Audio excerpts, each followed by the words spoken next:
Hello guys, आज हम पढ़ेंगे पाइथागोरियन ट्रिपल्स। तो पाइथागोरियन ट्रिपल्स क्या है और ये कहाँ एप्लीकेबल है, आज हम इसके बारे में जानेंगे। And this is very important topic for class 8th, 9th and 10th students. तो देखेंगे, तो this is only applicable for right angle triangle. तो इसके लिए जो पहली कंडीशन है वो ये है कि जो ट्राइंगल है वो राइट एंगल ट्राइंगल होना चाहिए। ये सिर्फ उसी में ही एप्लीकेबल होगी। राइट एंगल ट्राइंगल का मतलब है कि जो वन एंगल है that must be of 90 degree, तो वो 90 डिग्री का होना चाहिए। अब ये कैसे होता है, इसके अंदर 3 साइड्स होती हैं। जैसे हम देखेंगे ट्राइंगल ए बी सी के अंदर जो बी सी है वो एक एंगल के साथ वाली जो साइड है बी सी, उसको हम बोलेंगे बेस यानी आधार। और जो लॉन्गेस्ट साइड है, सबसे बड़ी वाली साइड है, आप देख सकते हैं ए सी सबसे लॉन्गेस्ट साइड है, वो होता है हमारा हाइपोटेन्यूस यानी कि कर्ण। और जो हमारी रिमेनिंग साइड है वो होती है हमारी परपेंडिकुलर यानी कि लंब। तो अब पाइथागोरियन थ्योरम के अकॉर्डिंग AC का स्क्वायर यानी कि हाइपोटेन्यूस का स्क्वायर बराबर होता है BC का स्क्वायर प्लस AB का स्क्वायर। तो ये हमारा पाइथागोरियन थ्योरम के अकॉर्डिंग फॉर्मूला होता है। अब हम इससे कैसे अप्लाई करके फाइंड कर सकते हैं, तो इसमें हमें कोई भी 2 साइड्स गिवन होंगी और थर्ड साइड हमें निकालनी होगी। तो जैसे कि मैं पहले निकालती हूँ एक, हम इसी वाली फिगर को कंसीडर करेंगे। इसी फिगर को लेते हुए हम देखेंगे कि हमारे पास AB है वो है 3 सेंटीमीटर और BC है 4 सेंटीमीटर। तो हमें फाइंड करना है AC, हमें फाइंड करना है AC। तो हम यानी कि इस वाले फॉर्मूले को लगाएंगे, AC square is equals to be AB square plus BC square. तो AC हमें फाइंड करनी है, पर AB हमें गिवन है that is 3 centimetre square plus BC है हमारा 4 सेंटीमीटर स्क्वायर। तो हम जानते हैं 3 का स्क्वायर अगर हम करते हैं तो कितना हो जाएगा हमारा, सेंटीमीटर हमें बार बार लिखने की ज़रूरत नहीं है, हम लास्ट में भी लिख सकते हैं। 3 3 = 9 प्लस ये हो जाएगा 4 4 = 16, यानी AC स्क्वायर हमारे पास यहाँ आ गया इन दोनों का सम। जब हम इन दोनों को प्लस करेंगे तो ये आ जाएगा 25। अब 25 आ चुका है ये। यहाँ पे हम देखेंगे ये सेंटीमीटर स्क्वायर है, ये भी सेंटीमीटर स्क्वायर है, यानी कि इसकी यूनिट भी सेंटीमीटर स्क्वायर ही होगी। अब इसका अंडर रूट हटाने के लिए हम अंडर रूट में लिख देंगे 25 सेंटीमीटर स्क्वायर। स्क्वायर हटने के लिए दूसरी साइड पे अंडर रूट लग जाता है।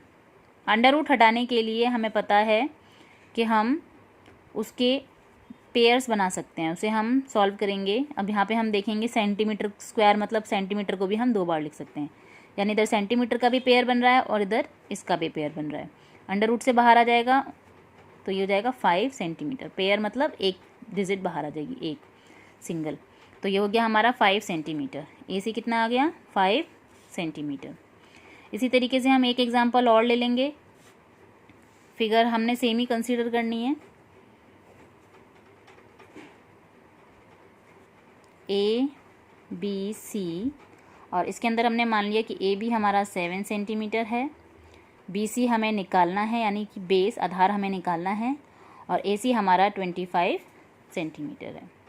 अब हम इसके अंदर BC फाइंड आउट करेंगे तो फॉर्मूला तो हमारा सेम ही रहने वाला है, AC square is equals to be AB square plus BC square. तो आप चाहें तो एकदम डायरेक्टली इसमें बस वैल्यूज़ पुट कर दीजिए। AC की जगह हम रखेंगे 25 सेंटीमीटर स्क्वायर, सेंटीमीटर हम नहीं भी लगाएं तो भी चलेगा, बाद में हम आंसर में हमें लगाना ज़रूरी है।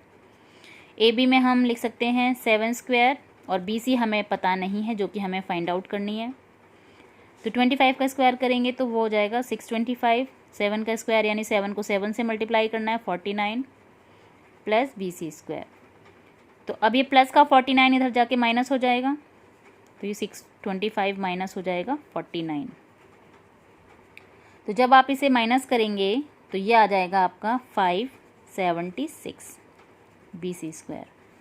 ऐसे हम इसको ऐसे भी लिख सकते हैं, BC square is equals to be 576।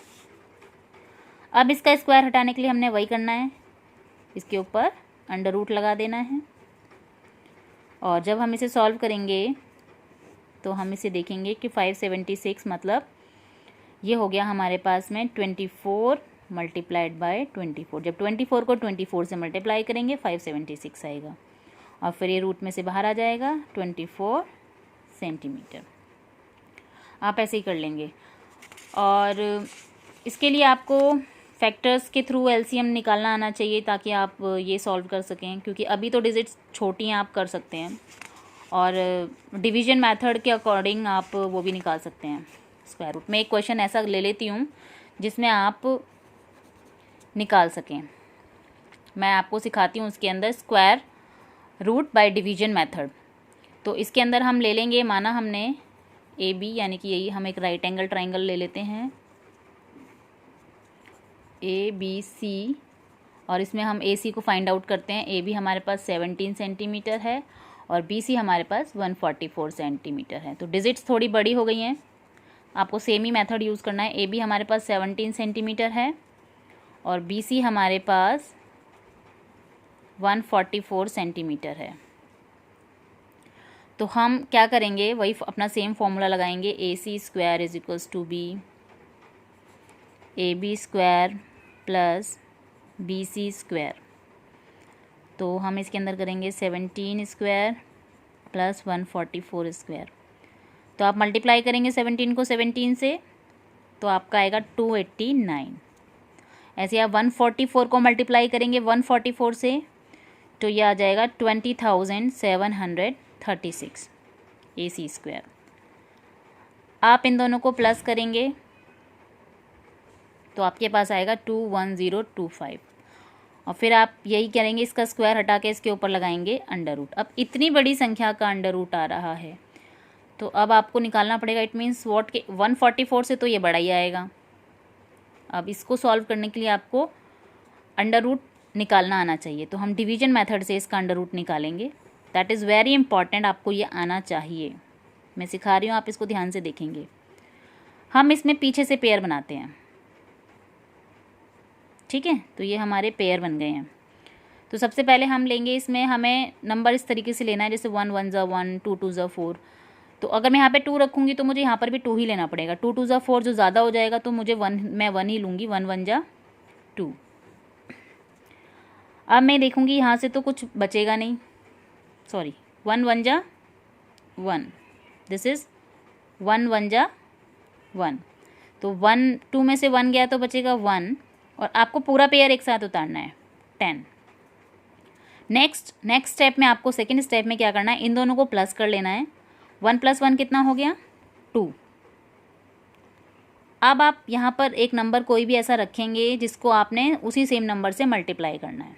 जैसे कि 21 को मैं 1 से ही मल्टीप्लाई करूँगी, 22 को मैं 2 से ही मल्टीप्लाई करूँगी, 23 को मैं 3 से ही मल्टीप्लाई करूँगी। तो मुझे इस तरीके से नंबर सोचना है। अगर मैं यहाँ पे 5 रखती हूँ तो मुझे इसे 5 से ही मल्टीप्लाई करना पड़ेगा, यानी 25 को जब मैं 5 से मल्टीप्लाई करूँगी तो आ जाएगा 125, जो कि नंबर बड़ा हो जाएगा। तो मैं उसे जस्ट लेसर रखूँगी 24। जब 24 को हम 4 से मल्टीप्लाई करेंगे तो हमारे पास आ जाएगा 496। 4 4 16, 6 1 कैरी, 4 2 8 9। तो इस तरीके से हम देख लेंगे 24 को हमने 4 से मल्टीप्लाई किया, हमारे पास आ गया 96। अब हमारा थर्ड स्टेप क्या होगा कि पहले तो हम यहाँ से इसे सब्ट्रैक्ट कर लेंगे, देखेंगे कितना आ गया 4 और ये बचा आपका 1।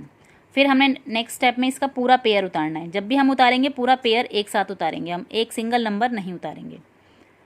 अब यहाँ पर हमें 24 में क्या प्लस करना है, ये ओनली 4, ठीक है। नेक्स्ट स्टेप हमारा ये 24 में हमें प्लस करना है 4, तो ये हो जाएगा हमारा 28।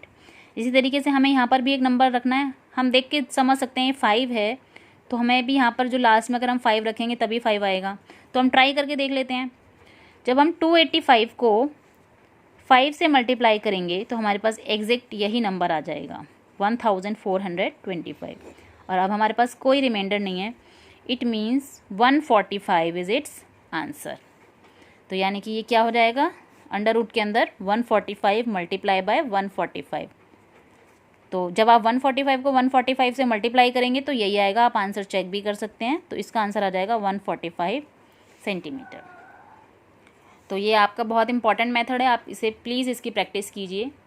इसके बाद इसके अंदर एक होती है ट्रिक मैं आपको बता देती हूँ। पाइथागोरियन ट्रिक जो कि क्लास 8th में है, इसके अकॉर्डिंग आपकी ट्रिक ये है कि 2m हमारे पास जो ये 3 इंटीजर्स हैं, पॉजिटिव इंटीजर्स, ये इस फॉर्म में होंगे कुछ, यानी कि ये है एक पाइथागोरियन ट्रिक, यानी ट्रिपल्स के लिए, फॉर पाइथागोरियन ट्रिपल्स। तो मैं एक एग्जांपल ले लेती हूँ, like 6, 8, 10 is our Pythagorean triple. ये कैसे पता चलेगा, हम देख सकते हैं यहाँ से कि मैं अगर m की 2m को 6 के इक्वल रख दूँगी तो यहाँ से m की वैल्यू आ जाएगी आपकी 3। तो यानी जब आप m की जगह पे 3 रखेंगे तो नेक्स्ट ये आ जाएगा, और m की जगह पे 3 रखेंगे तो नेक्स्ट ये आ जाएगा। मैं एक निकाल के दिखाती हूँ एग्जांपल। लेट m, अब हमने रख लिया m की वैल्यू 4, तो मैं रख लूँगी 2 × 4, 4 स्क्वायर माइनस 1, 4 स्क्वायर प्लस 1, तो ये 8, और 4 4 ज़ा 16 माइनस 1 हो गया 15, और 16 प्लस 1 हो गया 17, यानी कि 8, 15, 17 is our Pythagorean triple. Triple का मतलब ये होता है कि 6 square plus 8 square is equals to भी आ जाएगा 10 स्क्वायर। इसी तरीके से यहाँ पर 8 square plus 15 square is equals to भी आ जाएगा आपके पास 17 स्क्वायर। तो कुछ हमारे पास पाइथागोरियन ट्रिपल्स हैं, वो उन्हें हम ऐसे याद कर सकते हैं, लाइक 16, 30, 34, और है हमारे पास 48, 55, 73। जो मोस्ट इम्पॉर्टेंट होती हैं वो आपकी होती हैं 3, 4, 5, जो ज़्यादा करके हम आती हैं हमारे 6, 8, 10, 7, 24, 25, 5, 12, 13। तो ये कुछ पाइथागोरियन ट्रिपल्स हैं, या आप ऐसे याद कर सकते हैं। तो आप क्लास 10th में अगर क्वेश्चन सॉल्व करेंगे ट्रिग्नोमेट्री के, तो ये आपके लिए बहुत हेल्पफुल रहने वाला है। अब मैं आपको कुछ होमवर्क क्वेश्चन दे देती हूँ ताकि आप उन्हें ट्राई कीजिए। होमवर्क क्वेश्चंस को बहुत इजी है, आप आसानी से कर पाएंगे, आपका कॉन्फिडेंस बढ़ेगा।